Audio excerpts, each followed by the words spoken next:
Ninaiona hela inakuja nyumbani kwako. Amina. Lakini naona jaribu ndani ya nyumbani kwako. Naona vita ndani ya nyumba yako. Nataka nikuulize swali kwa sababu ninashuhudiwa ndani ya roho yangu kwamba Mungu alishawahi kusema na wewe kuhusu swala la wewe kumwombea mume wako. Ndio.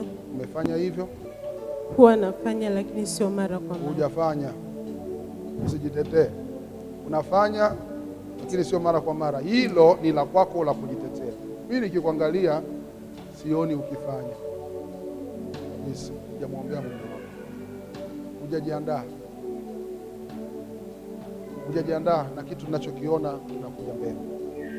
Sababu hivi ninavyozungumza na wewe kuna dalili unaziona za mabadiliko. Ndio.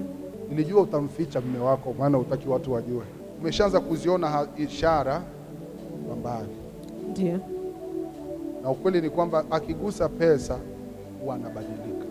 Kabisa. Ameanza kubadilika. Sio kama ulivyomjua jana na juzi. Ndio. Si ndio Ndio. Sasa mimi ninaona hela nyingi inakuja kwenu. Amen. Ni mlango ambao Mungu ameufungua hasa kwa ajili ya familia yako. Amen. Lakini tatizo liko hivi, wewe hujajiandaa.